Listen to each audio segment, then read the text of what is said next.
Et bonjour à tous, j'espère que vous allez bien, c'est Twexo sur YouTube, voilà, on se retrouve enfin pour ce concept vidéo que je vous avais tant parlé, les reviews d'animés, premier épisode, voilà, je pense que j'ai pas besoin de vous dire sur quoi on va faire, hein. Vous avez de toute façon cliqué sur le titre, c'est pas pour rien.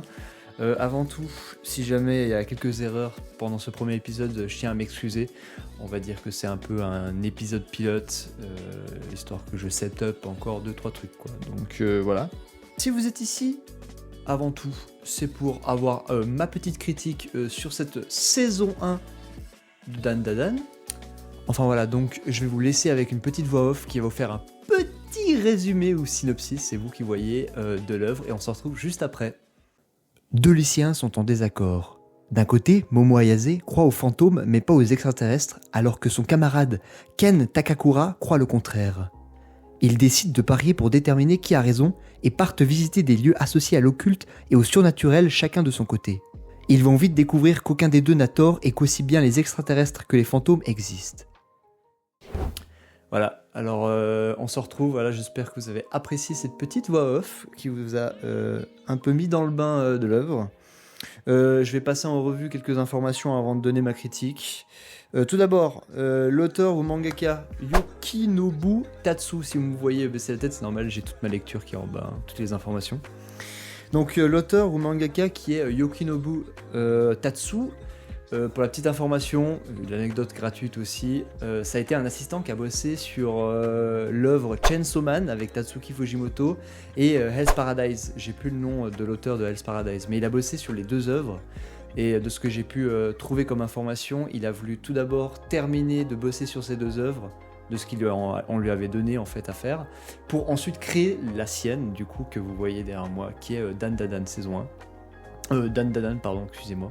À la réalisation, nous avons Fugayama Shiro, scénariste Hiroshi Seto. Pour la composition, on a Kensuke Ushio. Je vais vous le tenir comme ça parce que en fait, à force de me lever comme ça, je vais juste avoir mal à la tête en fait. Voilà. Épisode pilote, on le rappelle. Pour le studio d'animation, c'est Science Saru. Voilà, je connais pas du tout. Petit studio d'animation, je crois qu'ils ont fait 3-4 œuvres et ils sont en train de bosser sur une œuvre pour 2025. Il me semble. Voilà. Pour les plateformes, on est bien fourni puisqu'on a Crunchyroll, Netflix, ADN et G1. Pour ceux qui connaissent pas G1, c'est à la télévision française en fait, tout simplement. Voilà. Surtout pour mes chers compatriotes suisses et mes camarades de l'autre côté de l'océan canadien, puis les autres pays du monde entier hein, finalement, qui peuvent comprendre le français. Pour la diffusion, ça s'est fait d'octobre 2024 à décembre 2024. Et pour le nombre d'épisodes, on commence sur une petite saison en douceur, 12 épisodes. Moi je dis, il n'y a rien de mieux que de faire passer la pilule sur du 12 épisodes. On prend pas trop de risques au niveau financier. Le budget, il y est grâce aux ventes du manga.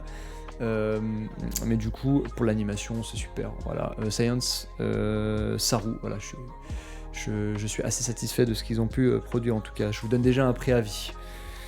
Enfin bref. On va passer scénario et narration. Un bref résumé avant d'attaquer ma critique. Pour ceux qui ont vu sur mon compte Instagram twexo.irl, je vous le mettrai en description normalement si j'oublie pas. Hein ? Oui, toi là. Et donc en fait j'avais fait une petite explication du nouveau système de notation que j'allais utiliser pour mes vidéos review. Donc ça sera des rangs de triple S, double S, S, A, B, C, D, F, normalement, voilà. Comme ça vous comprenez un peu. Donc de triple S c'est le top et F c'est failed en fait en anglais. C'est vraiment pas ouf, voilà. Et chaque point que je vais vous dire, il y a des points qui ont été jugés, on a une moyenne sur la catégorie, typiquement la scénario et narration, et ensuite on attaque sur la deuxième catégorie, normalement pour l'animation, il me semble que j'ai 10 catégories en tout, voilà, qui ont plusieurs sous-points, chacun noté avec des moyennes. Voilà. De toute façon, il y a tout qui va être affiché à l'écran, vous n'avez pas besoin de trop de réfléchir, je vous le dis déjà, et je le fais parce que ça c'est un épisode pilote, et puis on commence en douceur. Voilà, donc pour la qualité de l'histoire, j'ai mis un rang B. J'avais pas grand chose à dire en fait. Je trouvais que l'histoire elle était assez cohérente. Comme vous avez pu entendre dans le résumé, ça parlait d'extraterrestres et puis de yokai, de fantômes, voilà.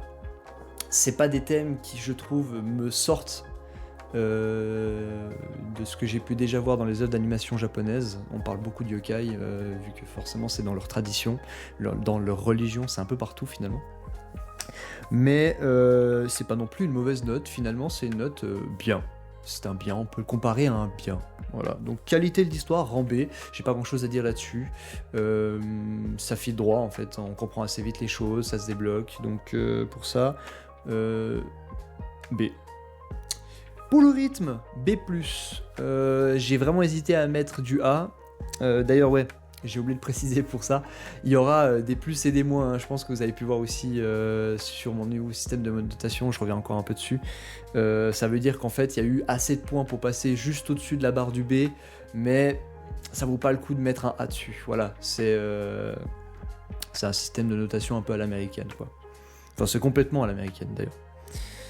Donc pour le rythme, bonne gestion des moments calmes et d'action sans longueur ou précipitation. J'ai mis un rang B en rythme, tout simplement parce que... un rang B+, excusez-moi, je sais pas lire. Tout simplement parce que je trouvais que ça allait assez vite, voilà. Mais après, il y a pas mal de choses où on n'est pas passé dessus, ça manquait un peu de développement d'histoire sur certains personnages. Bien évidemment, ma critique, elle est basée sur la saison 1, j'ai bien compris qu'il y aura du développement sur la saison 2, de Dan Dan Dan. Seulement, voilà, j'aurais aimé un peu plus de développement de personnages. Enfin, c'est un autre critère, mais ça corrèle, ça vient faire une corrélation, excusez-moi, sur le rythme du nombre d'épisodes. Voilà, c'est à la fois assez serré, donc c'est très dense, assez rythmé. On n'a pas de moment de pause, donc ça c'est cool. On s'ennuie pas vraiment devant l'œuvre, donc B+. Voilà. Pour les dialogues, authenticité et pertinence des dialogues, j'ai mis un rang C. Voilà, donc rang C, c'est pas non plus ouf, mais c'est pas non plus mauvais. C'est sympa, ça va. Voilà, pour ceux qui ont envie de trouver un petit terme plutôt que juste une lettre. Sympa, voilà. Donc j'ai pas grand chose à dire. Ça se déroulait aussi assez vite, donc en fait ça vient vraiment faire un lien avec ce que je disais avant pour le rythme. Ça se déboîte vraiment très très vite, et donc c'est pour ça que pour scénario et narration, donc tout le package finalement de la première catégorie, on vient à arriver sur une moyenne de rang B-, qui n'est pas des moindres, je trouve une mauvaise moyenne finalement. Voilà.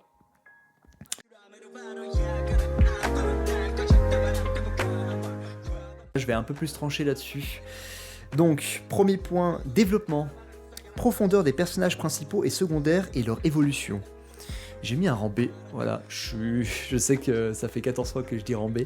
En fait, je trouve que les personnages, voilà, je l'ai dit déjà à un point précédent, ça se développe, mais ça manque un petit peu on les connaît pas trop non plus. Je sais qu'on veut garder pour la suite, on vient juste poser aussi le scénario, les personnages, et puis on fait un petit abracadabra et vas-y, tac, voilà ton histoire, quoi. C'est un peu ce qui s'est passé, je trouve. Après, c'est aussi le but de l'œuvre, que ça soit un peu le bordel, j'ai l'impression en tout cas. Charisme, attachant ou mémorable en fonction de leur motivation et de leur personnalité. J'ai mis un rang A, voilà, donc excellent, c'est complètement excellent. Je trouve que les personnages, les chara-design sont vraiment bien ficelés. Je vais pas en dire plus parce que je vais pas lâcher trop de spoil, mais vous pouvez le voir derrière moi sur un de mes écrans. Le pouvoir du personnage principal qui est Ken Takakura, si je prononce bien et si j'ai pas oublié. Je trouve vraiment le chara-design de son pouvoir vraiment intéressant et il évolue un petit peu. Il me semble que le chara-design évolue un peu d'épisode en épisode, surtout au début. Voilà. Il y a aussi une histoire avec les cheveux, j'ai remarqué, que ça soit pour le personnage masculin Ken ou le personnage féminin qui est Momo Ayase. On vient vraiment jouer sur les cheveux attachés, les cheveux coupés, les cheveux un peu en bataille. Je sais que pour ceux qui ratent vraiment pas d'animation japonaise, ils vont me prendre pour un fou parce qu'ils vont dire bah, c'est l'objectif d'avoir un personnage qui vit sa vie, quoi. Mais je trouvais que ça venait vraiment rajouter du dynamisme en fait dans le charisme du personnage. Voilà. Je parlais de chara-design, mais charisme du coup. Voilà. Pour les relations, prochain point. Dynamique et interaction entre les personnages, j'ai mis rang A+, je trouvais que c'était vraiment, je vais reprendre le terme, dynamique, les interactions, elles allaient vraiment extrêmement vite, ça allait du tac au tac, comme ça, on n'était pas sur du cucul-à-praline, comme j'aime bien dire. Faut dire que souvent, les romances dans les œuvres d'animation japonaises, ou même les œuvres littéraires, en fait, japonaises, c'est assez... vraiment, on essaie de tourner autour du pot, on veut vraiment pas aller sur l'objectif. Je sais que c'est aussi pour maintenir le spectateur en haleine, ou le téléspectateur en haleine. Mais là, je trouvais que ça allait droit au but. Pas seulement pour la romance, mais aussi pour les interactions amicales, que ce soit entre Momo Ayase, Ken, ou les personnages secondaires tertiaires qu'on peut voir dans l'œuvre. Voix et interprétation. Performance des seiyuu, donc les seiyuu ça veut dire doubleur en japonais, comme ça vous savez. Impact des dialogues, là j'ai mis aussi un rang A, donc excellent, top. On ressent vraiment l'émotion qui est mise dans les dialogues, enfin dans les voix, on ressent vraiment quand ils sont en colère, quand ils sont contents. J'ai principalement aimé le personnage de Momo Ayase qui est un peu une seiyuu qui joue un peu la racaille. On n'a pas l'habitude de voir ça, je trouve, dans les œuvres d'animation japonaises. Voilà. Enfin, moi, j'ai pas eu l'habitude. Je vais parler en jeu, mais voilà. Donc, pour la catégorie personnage, nous avons une moyenne de rang A-. Voilà, donc finalement, plutôt très très bien, finalement. On s'en sort bien sur cette catégorie.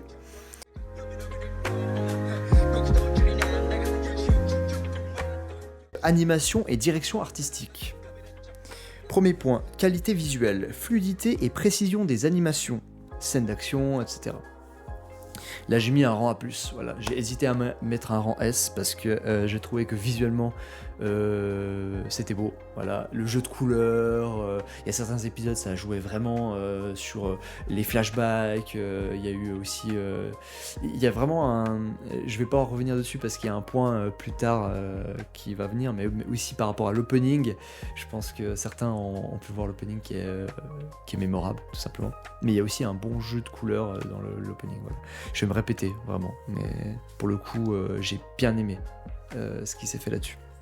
Style unique, originalité de l'esthétique par rapport à d'autres mangas. J'ai mis rang B. Voilà, je trouve pas que le trait en animation, hein, je trouve pas que le trait de Dan Dadan vient vraiment se différencier des autres œuvres.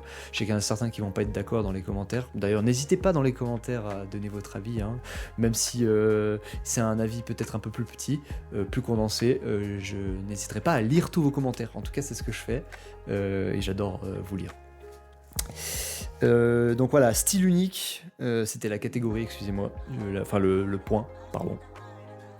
Donc rang B. Design des personnages, cohérence et attrait esthétique. J'ai mis un rang A-. Voilà, j'hésitais entre B et A. Finalement, je suis resté sur du A-. Tout simplement, ça vient rejoindre un peu le style unique. Je trouvais que les designs des personnages étaient vraiment sympathiques. Ils sortent de l'ordinaire à certains moments, mais disons qu'ils sont pas mémorables. Je ne les trouve pas mémorables. C'est très personnel, mais voilà. La direction artistique, utilisation des couleurs, composition des plans, ambiance visuelle. Alors oui, j'ai mis utilisation des couleurs, dans la direction artistique, alors que j'en avais parlé dans le style unique, parce que ça fait partie aussi de la DA de Dadan, l'utilisation des couleurs. Voilà, je vais pas revenir dessus. J'ai mis un rang S-. Voilà, c'est bon pour vous ? Est-ce que c'est bon pour vous ? Voilà, pour ceux qui ont la ref. C'était tout simplement parfait en tout point. J'ai adoré ce qui s'est fait dans l'œuvre. Et donc pour cette troisième catégorie, on a une moyenne de rang A-. Voilà. Premier point, musique, impact des OST, pertinence des thèmes musicaux pour les scènes et consorts. J'ai mis un rang S, voilà. J'ai pas tergiversé. Je vous assure vraiment, normalement, je réfléchis vraiment au point que je mets. Je revois même certains épisodes, pas en entier, mais je revois un peu certaines scènes pour pouvoir vraiment être assez, entre guillemets, objectif par rapport à mes critiques. Bien sûr, c'est pas possible parce que c'est ma critique, donc c'est automatiquement subjectif. mais j'essaye d'être vraiment assez juste quand même au niveau du ressenti. Mais je dois dire que ça soit les OST, on parle vraiment pas de l'opening ou de l'ending. Attention pour ceux qui vont pas, qui vont me dire dans les commentaires. Là, c'est un rang S pour tout ce qui est les musiques dans l'œuvre, en fait, donc dans l'épisode. Donc les musiques d'ambiance, les musiques d'action, les musiques de tristesse, j'adore. J'ai beaucoup aimé, donc pour le coup, rang S, il n'y avait rien à dire là-dessus. La suite, opening et ending, voilà, on y vient, qualité et pertinence des génériques, musique et visuel, là c'est un rang S+, voilà, j'ai hésité à mettre du WS, mais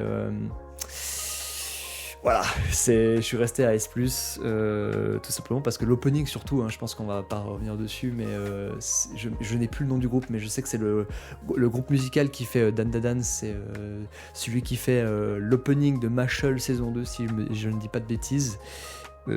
Ils ont une façon de faire qui est hilarante et à la fois on retient vraiment assez vite les sonorités, les voix aussi et visuellement c'est beau, c'est très très beau l'opening, voilà. Bon, c'est toujours assez beau les openings, mais là voilà. Et pour l'ending, de nouveau un truc assez marrant avec un des personnages de l'œuvre, j'ai beaucoup aimé. Effets sonores, immersion sonore et qualité des bruitages, j'ai mis un rang A. Voilà, donc ça c'est tout ce qui est le bruit du vent, le bruit des gens qui marchent, frottement de veste, quand on tape quelqu'un, voilà, donc j'ai pas grand chose à dire, c'était excellent. Ce qui nous fait une moyenne de rang S- pour bande son et audio. Voilà, donc je n'ai pas grand chose à dire. Création de l'univers. Profondeur, détail et cohérence du cadre narratif. Là j'ai mis un rang B-, on est vraiment sur une catégorie assez pauvre, je trouve que de manière générale, on vient pas développer l'univers. Je sais qu'il y en a certains qui vont me dire, mais si, on voit les yokai, on nous explique ce que c'est, les fantômes, mais je parle aussi de la ville où ils sont, la façon de faire. Bon, après vous allez me dire c'est le Japon, puis qu'on connaît, on n'a pas besoin de réexpliquer à chaque fois, c'est vrai, mais le but d'une œuvre c'est que elle existe elle-même toute seule. On peut pas faire une comparaison avec d'autres œuvres. C'est pas parce qu'on a vu 300 œuvres qui se basent à Tokyo par exemple que si on voit Dan Da Dan, on n'a pas besoin de nous réexpliquer comment on vit à Tokyo. Voilà, c'est important de l'expliquer. Pas. Vous avez compris, c'est un exemple, mais on peut le faire ça sur plusieurs points. Donc création de l'univers, j'ai mis un rang B-. Pour l'immersion, capacité à transporter le spectateur dans cet univers, rang C. C'était sympa, c'était pas non plus ouf. Je réutilise les mêmes termes qu'avant, c'est marrant. Les mêmes mots. J'arrivais pas trop à m'immerger dans l'univers. Même au niveau yokai et fantômes, j'ai bien aimé les délires, j'ai bien aimé les combats, j'ai bien aimé les explications, mais j'ai pas réussi à m'immerger dedans. Voilà, je sais pas si vous voyez ce que je veux dire. Je déteste faire des comparaisons entre deux œuvres, ok. Mais pour ce qui est en tout cas de l'explication de la spiritualité, je préférerais parler d'une œuvre comme Bleach par exemple, ou Soul Eater qui viennent vraiment poser ça dans le cadre. Et là, on est vraiment ce qu'on appelle immergé dans le sujet. Ce qui n'est pas le cas de Dan Da Dan qui vient juste effleurer le sujet et qui vient faire des vannes en mode ah c'est marrant, t'as vu là il y a un monstre qui ressemble à ça, lui il ressemble à ça, enfin bref. J'ai failli vous spoil, je suis désolé. J'ai vraiment failli vous spoil, j'ai bien conscience qu'il y en a certains qui vont peut-être voir la critique avant de voir l'œuvre. Le but c'est aussi de vous donner envie d'aller la voir, ou à l'inverse, de passer à côté et de vous dire que c'est peut-être pas pour vous. Originalité, innovation ou particularité qui différencie l'univers des autres œuvres. Rang C+. Voilà, j'ai hésité entre C et B, finalement c'est resté sur du C+. J'ai pas grand chose à dire parce que l'originalité, on en revient, je disais au début de la vidéo, on parle de nouveau de spiritualité, je sais que c'est dans les traditions japonaises, mais c'est dommage qu'on ne sorte pas de ce cadre-là. Après c'est aussi le but de l'auteur de raconter une histoire là-dessus, plutôt marrante. Donc voilà, pas grand chose à dire là-dessus, de plus. Bonjour à vous, c'est le Twexo Monteur qui vous parle. En fait, l'idiot que vous êtes en train de regarder en vidéo, il a complètement oublié de parler de la moyenne de notes pour la catégorie 5 Monde et Univers. Du coup, j'interviens ici pour vous la donner. C'est un rang C+. C'est tout pour moi. Épisode pilote. Alors nous avons profondeur, importance des thèmes abordés et leur traitement. Donc société, éthique et émotion. J'ai mis un rang B, il y a un ou deux épisodes que j'ai beaucoup aimé sur le passé de Momo Ayase, je crois. il me semble. Il y a aussi sur un des autres personnages qui est plutôt au secondaire, qui est au deuxième plan. Je peux pas en dire plus, mais c'est un des personnages qui va rejoindre la troupe des deux personnages, parce qu'ils seront pas que les deux ensemble. C'est un peu deux personnages principaux, si j'ose dire, qui vont avoir une bande de potes, et un des personnages a le droit à un épisode flashback, je crois, et il est assez cool. Enfin, je sais que c'est pas vraiment le sujet, mais j'ai bien aimé là-dessus en tout cas. Parce qu'on vient vraiment parler d'éthique, du coup, dans l'épisode. On va pas parler que de la vie du personnage, mais on vient aussi faire une métaphore éthique dans l'épisode. Je vais pas en dire plus, mais vous verrez vous-même, qui est lié en fait au yokai. Voilà. Impact intellectuel et émotionnel. Capacité à faire réfléchir ou à émouvoir le spectateur. J'ai pas pleuré une seule fois dans l'œuvre. Par contre, j'ai beaucoup rigolé. Voilà, humoristiquement parlant, c'est réussi. Oui, enfin, j'ai pas pleuré, mais j'ai été un peu attristé, voilà, par un des épisodes flashback d'un personnage justement. C'est assez bien fait, mais j'ai pas été attristé par l'histoire. J'ai vraiment été attristé par la façon de faire. Je trouve que la mise en scène plus les musiques. En plus, je suis assez sensible à tout ce qui est musique, donc ça fonctionne assez bien sur moi. Faut dire, vous faites une animation un peu de merde, désolé du terme, mais vous mettez une musique orchestrale et je pense que je peux lâcher ma larme, quoi. Je veux dire, c'est assez facile. Donc j'ai mis un rang B+ pour ça. J'ai hésité vraiment, mais je trouvais que A c'était beaucoup trop fort. On est quand même sur une œuvre assez condensée en 12 épisodes. Oula, le micro. Donc on pouvait pas non plus innover la formule au niveau émotionnel. Je trouve qu'on est vraiment... je trouve pas qu'on ait pu faire plus. Voilà. Cohérence thématique. Alignement des thèmes avec l'histoire et les personnages. Bon, ça rejoint un autre point qui était venu au début de l'histoire, au début de la vidéo, excusez-moi. J'ai mis un rang B, j'ai pas grand chose à dire, à part le fait que, en fait, c'est la cohérence, je vais me répéter, mais entre les personnages et l'histoire, comment ils s'introduisent dans l'histoire. J'ai pas mis plus parce que je trouvais que ça faisait. L'épisode 1, il faisait un peu voilà, bonjour, oh, t'as le même prénom qu'une personne que j'aime, oh, mais viens, on devient pote, grave, on devient pote, on aime les mêmes trucs. Alors, bon, c'est des choses qui peuvent arriver dans la vraie vie, je dis pas, mais je trouvais qu'en termes d'implémentation des personnages dans l'histoire, ça c'est vraiment à la va-vite. Après, forcément, quand on a prévu la saison 1 sur 12 épisodes, on n'a pas le temps de faire un développement 3-4 épisodes sur comment amener les personnages dans une histoire. Puisqu'après, il y a aussi le déroulement et l'explication de certaines règles de l'univers. Et donc, je sais qu'ils sont limités, mais voilà, le but aussi de la critique, c'est de venir trancher. Donc, j'ai mis rang B. Ce qui nous fait pour thématique et message une moyenne de rang B. Voilà.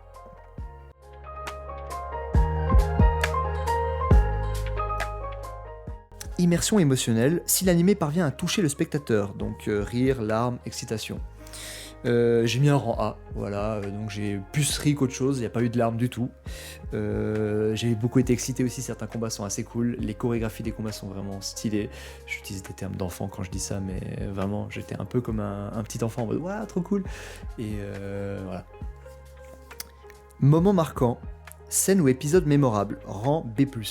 Voilà, en 12 épisodes, on peut pas non plus faire énormément. Je veux dire, on n'est pas au niveau d'un Super Saiyan ou d'un Gear 2 de Luffy dans One Piece. Enfin, un Gear Second, excusez-moi. Pour ceux qui connaissent, voilà, c'est des scènes mémorables d'animé. J'aime pas comparer, mais vous voyez un peu où je veux en venir là-dessus. Du coup, j'ai comparé, bref. Mais voilà, il y a quand même 2-3 moments marquants. Faut pas non plus se voiler la face. Twist, donc twist, c'est tout ce qui est les je sais pas comment vous expliquer, mais surprise et qualité des rebondissements dans l'histoire. Voilà, rebondissements. J'ai mis un rang B+. J'ai vraiment hésité à mettre A, enfin A- du coup, parce que je trouve qu'il n'y a pas de... ça rejoint un peu rythme, si vous voulez, la catégorie qui était venue au début de la vidéo, où on n'a pas de moment où on se fait trop chier, je trouve. Il y a 2-3 moments tranches de vie, quand même, pour apprendre à connaître les personnages, pour développer un peu les relations de personnages, lui c'est qui par rapport à lui, et qu'est-ce qu'il fait dans la vie, etc. Voilà, machin. Sans pour autant trop se perdre là-dedans, parce qu'on n'est pas sur un animé qui vient parler de seulement l'histoire de des personnages, donc un animé tranche de vie. Il y a de la tranche de vie, mais ça vient pas non plus faire du surdéveloppement là-dedans. On est vraiment sur un animé qui parle de yokai, de extraterrestres, et de deux personnes qui sont fans de ça, et qui se rendent compte que les deux existent en fait. Donc là-dessus, B+. Je trouvais qu'on ne pouvait pas faire plus que ça en 12 épisodes, mais dites-vous que j'ai vraiment été surpris à 2-3 moments. Voilà. Ce qui nous fait une moyenne de rang A-.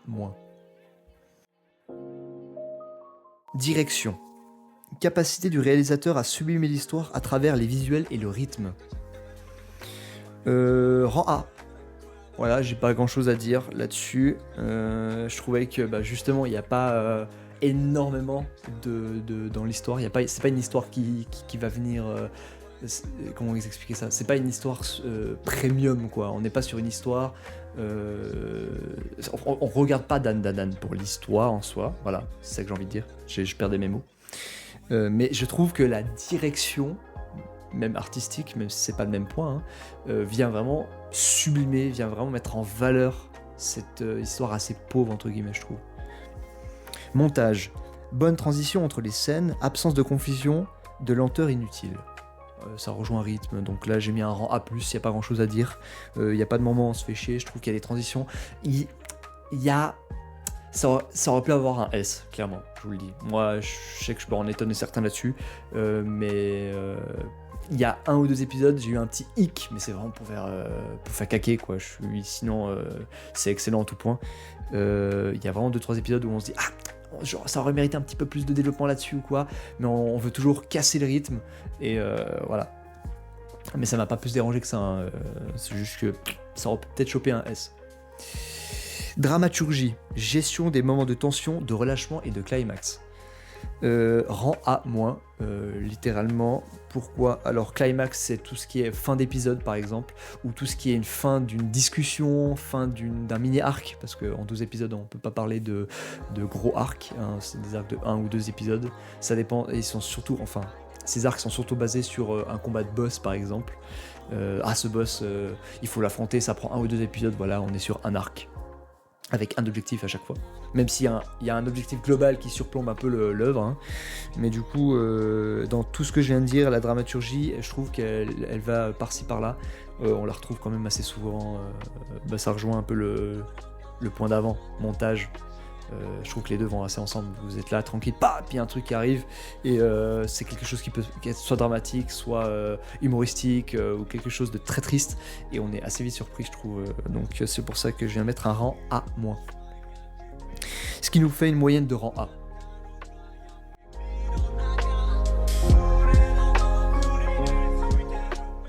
Complexité. C'est un point que j'ai longtemps hésité à mettre, mais du coup je vais pas faire long dessus. Facilité pour le spectateur d'entrer dans l'histoire ou de comprendre l'univers. J'ai mis un rang B. Je vous explique. En gros, ce point il est basé sur le fait que plus une histoire elle est complexe, mais en même temps elle arrive à intégrer les spectateurs dedans, mieux c'est. Voilà.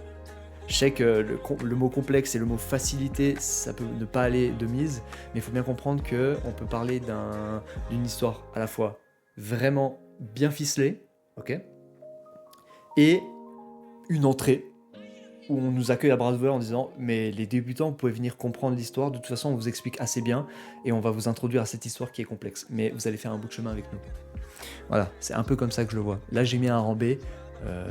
C'est encore pour une histoire de nombre d'épisodes. Je pense qu'en 24 épisodes on aurait pu clairement avoir une note au-dessus, parce qu'il y a 2-3 choses justement qui manquent. Après c'est pas non plus trop complexe, ce qui fait que la note baisse. Non pas qu'une œuvre complexe est bien, hein, je dis pas non plus, attention, mais là-dessus je trouve que ça manque de développement. Adaptation au genre. Si l'anime répond bien aux attentes de son genre, shonen, seinen, etc. Là je mets un rang A. C'est clairement un shonen, bon délire, un peu style Mashle pour ceux qui ont vu justement, je reprends cet exemple. Une œuvre d'animation japonaise qui est basée sur l'humour, avec des thèmes qui n'ont rien à voir avec l'humour, mais on vient l'intégrer dedans, on vient l'implémenter dedans. Donc c'était excellent, j'ai bien aimé. Approche universelle ou niche.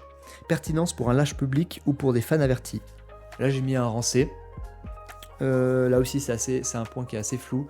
Je risque de souvent mal l'expliquer dans mes vidéos, même à l'avenir. Quand je l'ai ajouté, je trouvais pertinent de l'avoir, mais en même temps pour l'expliquer c'est assez complexe. Mais j'espère que j'arriverai à vous l'expliquer. En gros, ça veut dire que est-ce que c'est une œuvre qui va parler à tout le monde, ou est-ce que c'est une œuvre qui va parler spécialement à quelqu'un ? Et là où c'est complexe, ça dépend l'œuvre en question que je critique. Et le problème, ou je sais pas si on peut dire que c'est un problème, plutôt la qualité de Dan Dan Dan, c'est que ça vient parler de deux sujets quand même principaux, que ce soit les fantômes ou les extraterrestres qui ne vont pas du tout ensemble, mais qui sont amenés à être ensemble. Où là où je veux en venir, c'est que je trouve que les extraterrestres, ça va vraiment plus parler à un public américain, et le yokai, ça va parler à un public japonais. Et je pense que je ne l'ai pas expliqué, mais ça paraît quand même évident. Moi, je vis en Suisse, je suis européen, du coup, enfin, géographiquement parlant, hein, du coup, pas politiquement. Et j'aime les deux, hein, attention, hein, mais ce n'est pas quelque chose qui va nous parler à nous les Européens. Ce qui fait qu'on est un peu le cul entre deux chaises. Il y a des fans partout, hein, il y a des exceptions partout, je dis pas. Mais on a un peu le cul entre deux chaises là-dessus. Ce qui fait que j'ai mis rang C. Voilà, ça me parle, mais pas trop. On m'introduit, mais c'est un peu fun. Mais vas-y, voilà. Sans plus. Ce qui nous fait une moyenne de rang B.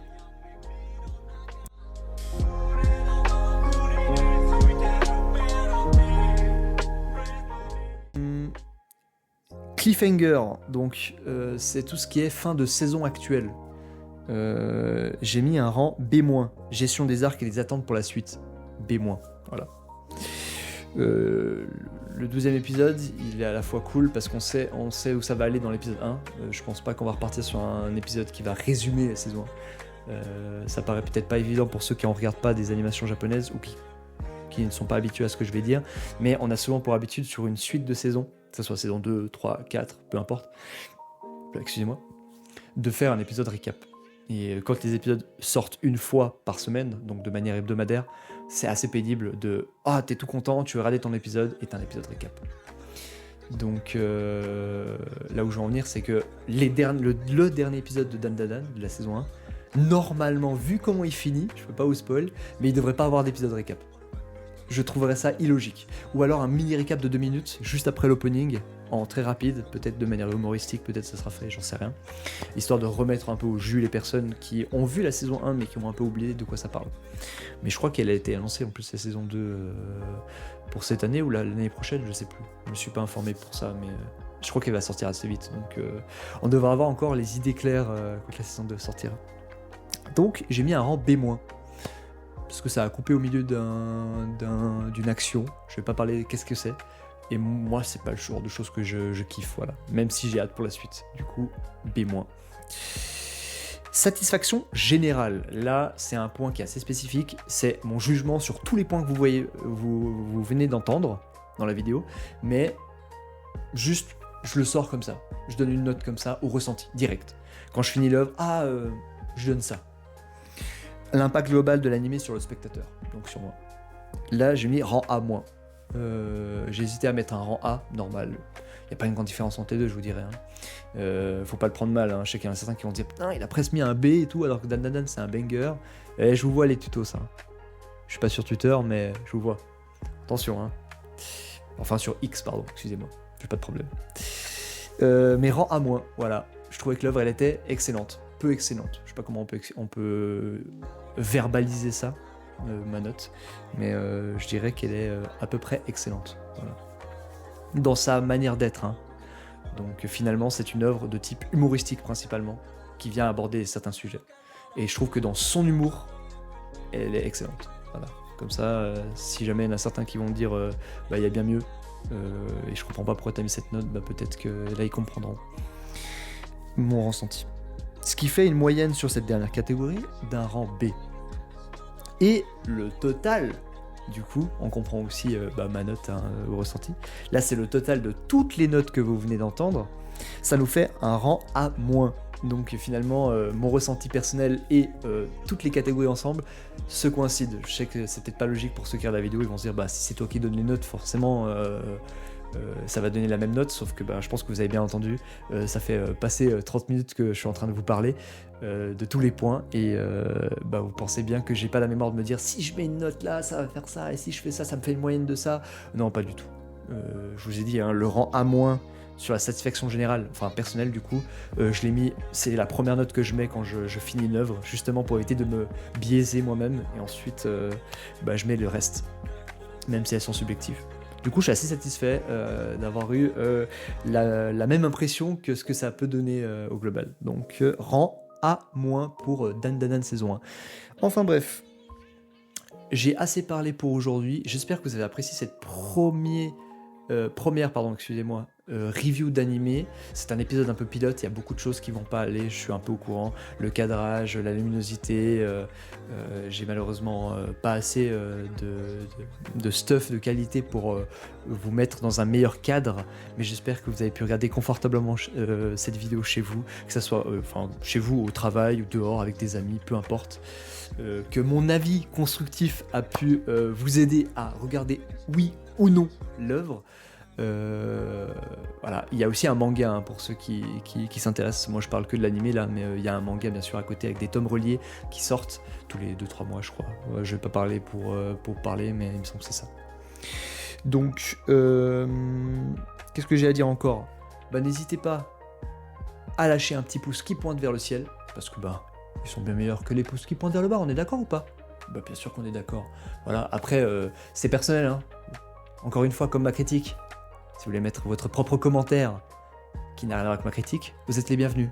Comme pour le pouce qui va vers le bas, donc n'hésitez pas aussi à mettre un petit commentaire, même pour dire bonjour, même pour dire bonne vidéo, même pour dire va chier. Bon, quoique, essayez de faire des arguments constructifs s'il vous plaît dans les commentaires, ça peut être cool, ça peut être intéressant de débattre. Voilà, entre vous et puis moi je vous lis, ça va être un régal, j'espère que c'est ce qui va se produire dans les commentaires surtout.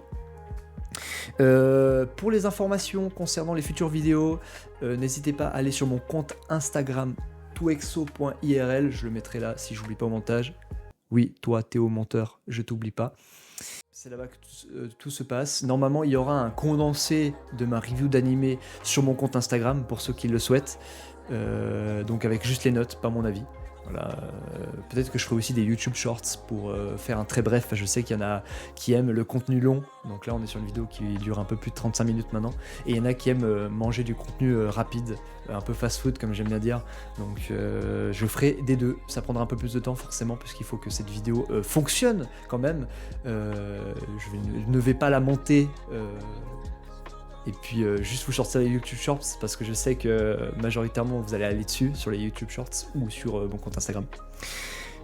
Bande de petits malins, mais je vous oblige pas non plus à consommer cette longue vidéo de review. Enfin bref, en tout cas c'est tout pour moi. Je vous souhaite une bonne soirée ou une bonne journée, voire une bonne matinée, une bonne nuit, un bon midi, un bon appétit. Enfin bref, peu importe à quel moment de la journée vous regardez. De quel pays vous regardez, ça je m'en fous. J'espère qu'en tout cas vous avez apprécié cette vidéo. Moi je vous souhaite encore une fois, tout bonnement, une bonne année 2025. Voilà, je le fais une dernière fois sur YouTube, je l'ai fait sur Instagram. Et on se dit à la prochaine.